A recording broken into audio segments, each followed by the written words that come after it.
K അധ്യക്ഷനും നടനുമായ വിജയ് ഇന്ന് തമിഴ് രാഷ്ട്രീയത്തിൽ നിറഞ്ഞു നിൽക്കുന്ന ഒരു നേതാവായി മാറിയിരിക്കുകയാണ്. കരൂർ ദുരന്തത്തിന്റെ പേരിൽ രൂക്ഷ വിമർശനങ്ങളും വിജയ്ക്ക് നേരെ ഇപ്പോഴും ഉയരുന്നുണ്ട്. എന്നാൽ ഇപ്പോൾ കരൂർ ദുരന്തവുമായി ബന്ധപ്പെട്ട കേസിൽ വിജയിയുടെ പ്രചരണ വാഹനം CBI കസ്റ്റഡിയിൽ എടുത്തിരിക്കുകയാണ്. ചെന്നൈ പനയൂരിലെ TVK ആസ്ഥാനത്ത് നിന്നാണ് വാഹനം പിടിച്ചെടുത്തത്. പരിശോധനയ്ക്കായി വാഹനം കരൂരിലെ CBI ക്യാമ്പ് ഓഫീസിലേക്ക് മാറ്റുകയും ചെയ്തു. സെപ്റ്റംബറിൽ കരൂരിൽ നടന്ന TVKയുടെ രാഷ്ട്രീയ റാലിക്കിടെ ഉണ്ടായ തിക്കിലും തിരക്കിലും പെട്ട് 41 പേരാണ് ജീവൻ വെടിഞ്ഞത്. ദുരന്തത്തിന് പിന്നാലെ സുരക്ഷാ വീഴ്ചകളും മാനദണ്ഡങ്ങളുടെ ലംഘനവുമാണ് പ്രധാനമായും CBI പരിശോധിക്കുന്നത്.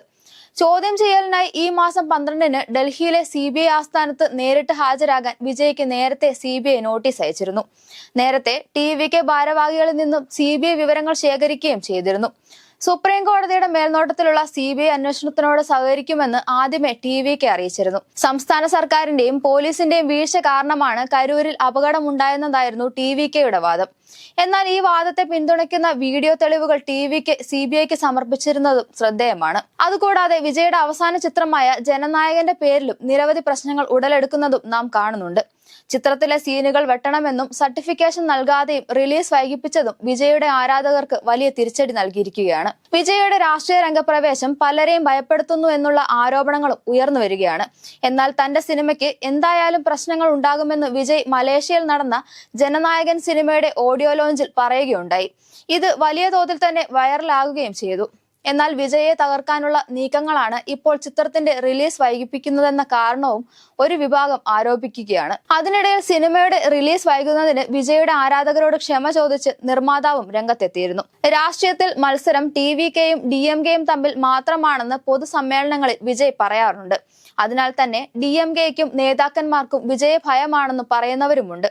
അതിനിടെ വിജയ് കോൺഗ്രസുമായി സഖ്യത്തിന് തയ്യാറെടുക്കുകയാണെന്ന വാർത്തകളും വ്യാപകമായി പ്രചരിച്ചിരുന്നു. വിജയും കോൺഗ്രസ് നേതാവ് പ്രവീൺ ചക്രവർത്തിയും തമ്മിൽ കൂടിക്കാഴ്ച നടത്തിയത് വലിയ ചർച്ചകൾക്ക് വഴിവെച്ചിരുന്നു. രാഹുൽ ഗാന്ധിയുമായി അടുത്ത ബന്ധം പുലർത്തുന്ന നേതാവായ പ്രവീൺ ചക്രവർത്തിയുമായുള്ള വിജയുടെ കൂടിക്കാഴ്ച അടുത്ത നിയമസഭാ തെരഞ്ഞെടുപ്പിൽ സഖ്യം രൂപീകരിക്കാനുള്ള സാധ്യതകൾ തേടിയാണെന്നുള്ള റിപ്പോർട്ടുകളും പുറത്തു വന്നിരുന്നു. എന്നാൽ വിജയ് BJPയുമായി സഖ്യം ചേരാൻ ഒരുങ്ങുന്നു എന്ന വാർത്തകൾ പടർന്നുവെങ്കിലും വിജയ് ഇതിനോടൊന്നും പ്രതികരിച്ചിരുന്നില്ല. അതുപോലെ തന്നെ സിനിമയുടെ റിലീസ് സംബന്ധിച്ച വിഷയത്തിലും വിജയ് യാതൊരു പ്രതികരണവും നൽകുന്നില്ല എന്ന വിമർശനവും ഇപ്പോൾ ഉണ്ട്. കരൂർ ദുരന്തത്തിൽ TVKക്കെതിരായ അന്വേഷണം അവസാനിക്കാനിരിക്കെയാണ് CBIയുടെ ഈ നീക്കം. ഇതെല്ലാം രാഷ്ട്രീയ കളികളാണെന്നാണ് വിജയുടെ പക്ഷമുള്ളവരുടെ പ്രതികരണം. എന്നാൽ വിജയ്ക്കെതിരെ വരുന്ന ഇത്തരം ആരോപണങ്ങൾക്ക് പിന്നിൽ ഗൂഢാലോചന ഉണ്ടെന്നും ആരോപിക്കുകയാണ്.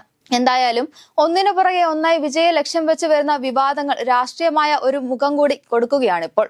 എന്നാൽ ഈ വിവാദങ്ങൾ സൃഷ്ടിക്കുന്നവർ മനസ്സിലാക്കേണ്ട ഒരു കാര്യം കൂടിയുണ്ട്.